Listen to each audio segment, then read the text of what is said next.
Hi, this is Maria, And this is Sheila, and we want to welcome you to The Moms I Know. Homeschool Edition. We're so excited to bring this series of episodes focused on homeschooling. We're going to talk to you about what homeschooling is, whether this is right for your family, how to do it, and lots more. So stay tuned.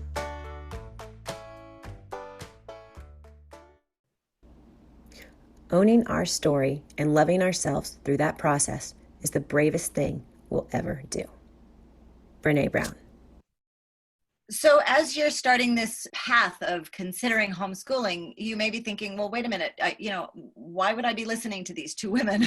So we wanted to share a little bit of our stories of how we came to this decision and hope that it might be helpful to you as a listener in making your decisions. So when my son was younger, I was grappling with, types of education, but we had a lovely little public elementary school right near us. It was out in the country. He wanted to go. He was excited. So off he went. We believe in public education. I'm a credentialed public school teacher. I've worked in early childhood education.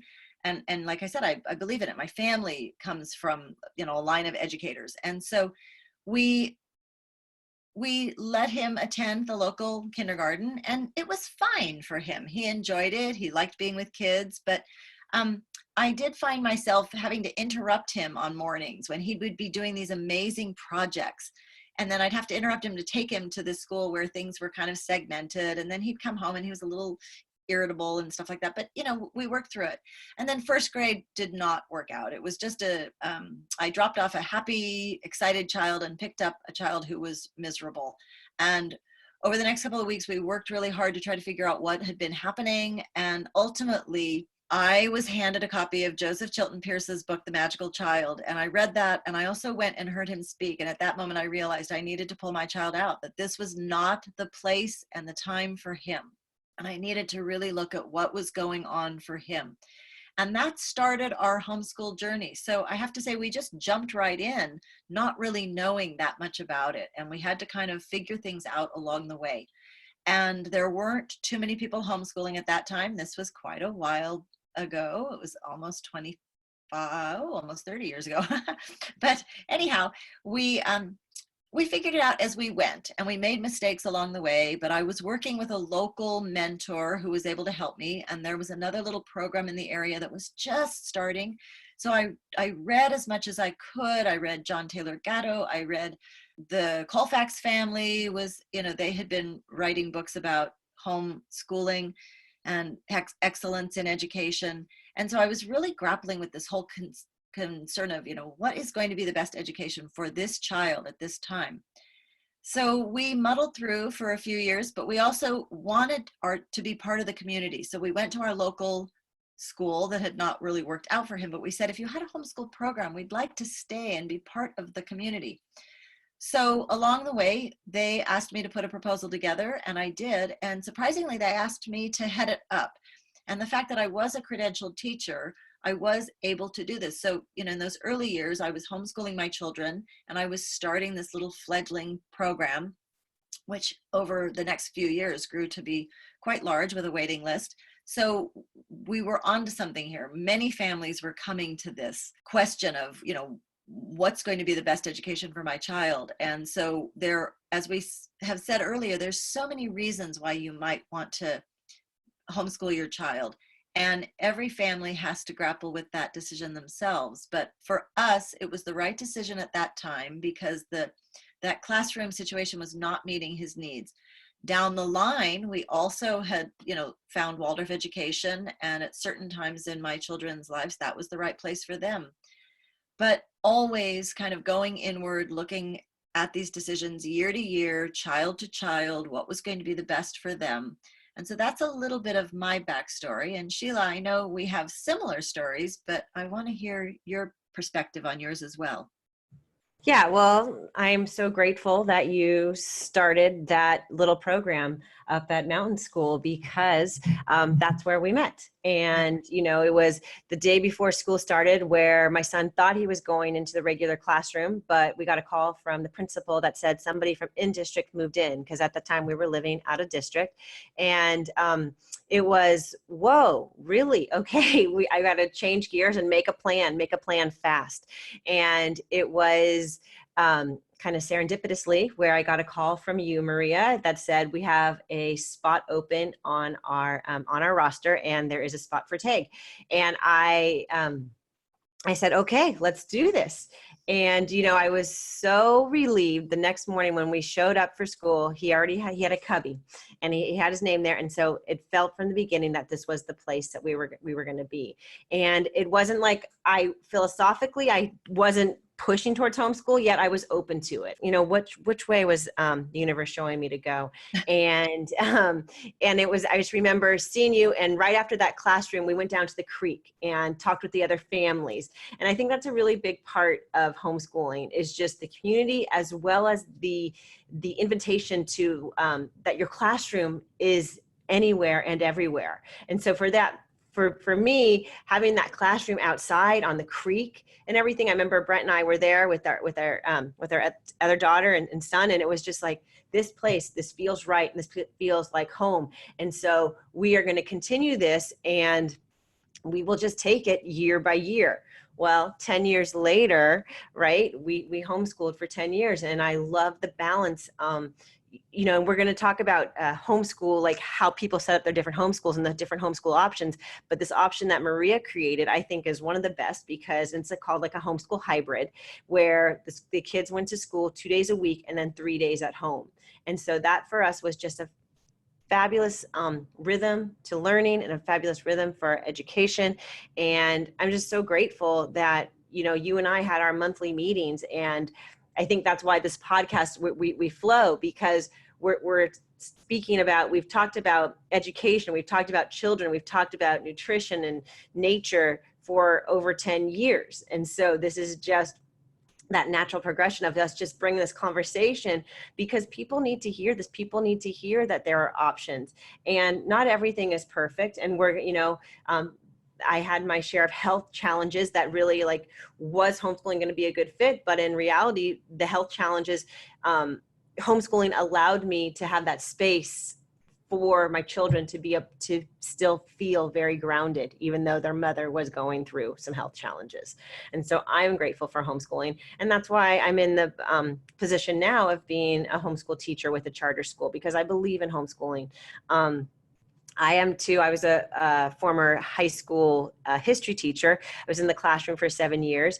And when I got that call from Maria, homeschooling was not, off the table, because I had put my name on the list, but my sister was homeschooling at the time, and she had given me the book, Dumbing Us Down by John Taylor Gatto. And that book right there was the one that said, oh yeah, I am in the right place. Oh yeah. And I remember saying, if I was to go back into the classroom, into the high school classroom, I might get in trouble, because it's a little bit outside of the box. And that's what homeschoolers do, outside of the box. And I'm saying I would be in trouble, because I'd be wanting to take those students out into the community, out into the real learning experiences. And when I think of our homeschooling journey, that's what it was. It was real life. They were with me. We were at the library. We were downtown. We were traveling to national parks, state parks, museums, libraries. That's what homeschooling was for us. So, you talked about this. Okay, so homeschooling, it's in the world, it's out there, it's everywhere. And so, we know that, we've seen that, because we've done that. And, yes, we're both credentialed teachers, but you don't have to be a credentialed teacher to homeschool your children. And so, we're going to go into a lot of the nuts and bolts about it too, but just be assured that if you have that desire to homeschool, you can, and that there are resources, lots and lots of resources out there, and we're going to show you many of them. But this idea of learning as a family. And so we have this whole concept of, instead of saying homeschooling, we're family schooling, because homeschooling implies that we're at the kitchen table all the time and just staying at home and isolating ourselves. And that's so far from the truth.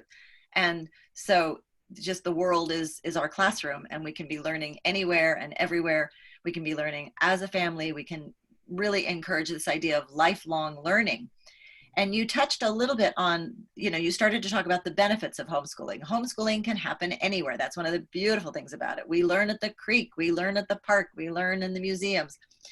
But we also, I think, develop a strong sense of self. I know for myself as a mother making this decision, facing the questions and the objections that people had, I had to develop a much stronger sense of myself. And I think that I think all of the children really learn to have a strong sense of self of their own, because they're being nurtured in this family environment. They're being able to look at education as something that is theirs, not this thing that's being put on them from outside. And so I really like that we can be looking at this strong sense of self. We can be looking at really fostering creativity and independence. Homeschooling, really, one of the benefits is that we can work with the child's own timetable, and so that they can, if they're struggling in an area, we can take longer in that area. If they're soaring ahead, we can move at their pace. And so, the strong sense of self, the creativity and independence, their timetable, we can really cultivate our family culture. And as we've said many, many times, we can protect this beautiful time of childhood for our young children.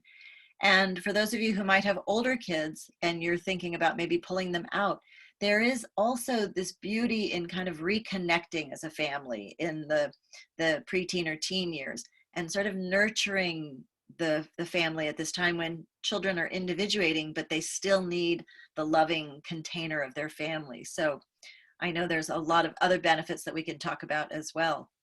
And I think, I just want to touch on a few things you brought up. The family school, living and learning together. Family school, like when you really think about that, living and learning together to create lifelong learners, that's what we want. And I believe that when we give our children, part of the family school, and we've touched on it, is that family culture. When we give our children a strong family culture, whether they go to school or whether you choose to homeschool, we're just saying that homeschooling is a really good vehicle to build a strong family culture, is that when they get to be those teenage years, they do have something to tether down to. They do have something to remind them what is important. And I think it's family is what's important, that keeps those open lines of communication. I love that you said the stronger sense of self, because I do believe, I know all of our children, except my youngest, because she's not of age yet, but they've been exchange students. And, I had my son went to Spain for 6 months at age 13. My daughter went to Paris for 3 months at age 13. I do not believe they would have been as successful if they were not homeschooled. And I don't know, but I'm just saying, because I think they really did have a strong sense of self that they were able to do that. And, my son for 6 months, he was not homesick. It hurt me a little bit, but he didn't miss home. He fully embraced Spanish culture and the soccer team and the food and everything. And now he has a Spanish family. My daughter has a French family. And I know your two kids, they were exchange students in high school and in college as well. So, that is an amazing benefit, as well as, we've talked kind of the early ages, the benefits, but like the teenage years, you really have that opportunity to go deeper into academics or deeper into the thing that makes them tick. I know a student who got pulled out of school for because she's in gymnastics. Right. So she's trying to get on the junior Olympics team, or for surfing. We know these families that are choosing to travel around the world, travel around the country, and homeschool so that they can really develop some of their other strengths. Sometimes when we have the kids, and I don't want to bash the classroom. I really am not a fan of homeschoolers who bash the classroom, because I think that's done sometimes, but that's not what Maria and I are about at all. Because like we've said, our kids are in the classroom. All three of mine are in the classroom right now. And so I'm not bashing that. However, not all children learn the same way. And so when you said, children learn at their own timetables, at their own schedules. We knew that my son, he was not a strong reader in kindergarten, nor was I. I actually repeated kindergarten, and but I had that space in the 1970s. I had that space to do that. In this time period, we are expecting our kindergartners to know the difference between a noun and a verb. I was just with a family, and they were saying that they were getting pressure to know about the noun and the verbs as at kindergarten, and I just think that is so wrong. We need to foster creative play. We need to be guardians of childhood. And so I really believe, my son, his best friend was reading Harry Potter in Spanish in second grade. My son was barely reading, but he was a master of a bunch of other things. And so that allowed him to have confidence. And now here he is, he's a senior, and he's taking 4 AP classes, applying to college, right? It's not a race. It's not a race, but they all get to the finish line. Yeah, I love that, because we do want to look at each individual child. And, one of the benefits is that the colleges are starting to look at homeschool students really favorably, because they're seeing something there. Like they're these creative thinkers. They're thinking outside the box. They're problem solving in different ways instead of, they haven't just been told what to do. You were talking about family culture, and I just wanted to share a quick little story. It was my son's birthday yesterday, his 34th birthday, and it was so interesting as we're all together now in Montana, and so we got to be together last evening, and my daughter made sure that the rainbow silk was out on the chair, all of the, and the special plate and the candle, and when he woke up that morning, he had his present in his cart, all these little things that we've done for years and years when they were children. Even now as adults, they're doing them for each other still, and they're creating these patterns and these rituals for their own children. So it's really sweet to see those things that carry on that are so strong. And when you talked about the exchange students, it was when a lot of outside influences were starting to say, you're coddling them too much, or you're sheltering them too much, or whatever. And then when they went off as exchange students, people went, oh, okay, and so. Pros and cons, we can't know who they would have become if we'd done different things, but I think we made those decisions in the moment. We looked at each individual child. We said, what is going to be the best thing for them? You talked about your own kindergarten experience. I was a product of, the typical little public school of the 60s and 70s. And, I look at the things that I got to do with my children when we were homeschooling, and it filled a yearning in me also, the things that I didn't get as a child growing up, and the focus on the things that we loved, and that ability to go deep, and really reading such quality literature, and just having that time as a family was so important. Yeah. I love that you said that about the coddling, because that is, it reminds me of, there's a constant question of attachment parenting. And I think a lot of people who practice attachment parenting go on to homeschool. And for those of you who do not know what attachment parenting is, it's kind of a child rearing philosophy about that attachment really, it helps, it's like supports brain development, but basically like touch, hold, all those things that they contribute to the health of the baby, immune system, all these pieces. And I'm not feeling very scientific, but there is scientific, research with attachment parenting, because it's basically what has been done for over 1,000 years, right? The continuum concept, Dr. Sears, and everything. So we attachment parented, which means we breastfed, we co-slept, we held our baby, et cetera, et cetera. And so how many times have we heard that by doing that, you're because we never let our baby cry it out, and we never sleep trained and stuff like that. And so that you're coddling the baby. They're never going to be on their own. They're never going to do this. And so it was really interesting in 8th grade, sending my child over to Europe for 6 months. It's like, really, is that what it's, that was what created a strong sense of self, was that attachment. He knew, that he was secure. She knew she was secure. So I don't know. That's just like, for those people who are practicing attachment parenting, it works. Yeah. And, it's funny, you even talked about that your son wasn't homesick, and both of my kids, all of them, my stepson as well, they all go out into the world. They're very confident in other countries and in other cultures, and they go and they have a wonderful time, and they're not afraid to try new things, and they aren't homesick, and they aren't scared to do different. Well, yeah, and I will say a caveat is that my daughter, she was homesick. She was brave and she went over there, but she was homesick, and so. But she worked through it too. Exactly. No, and she worked through it, and she became fluent in French in 3 months. And no, it was amazing and so brave. And I am so, she amazes me. But makes a fabulous crepe. Yes, that she does. So, we've talked this episode a lot about, our own stories and the benefits, and there will be much more to come. We're going to be talking about different philosophies and some of the objections and some of the nuts and bolts. And so with this episode, we just want to leave you with these ideas of, can I do this? Do I want to do this? And what's to come. So we'll look forward to sharing more in upcoming episodes. Sounds good. See you next time. Bye. Thanks so much for listening. We hope you enjoyed this episode and got a lot out of it. And if you want to learn more about homeschooling, we are super excited to share our new homeschool handbook, talking about the basics of homeschool, how to set up your homeschool, and even our real life stories of our own homeschool experiences. So you can check that out at www.themomsiknow.com.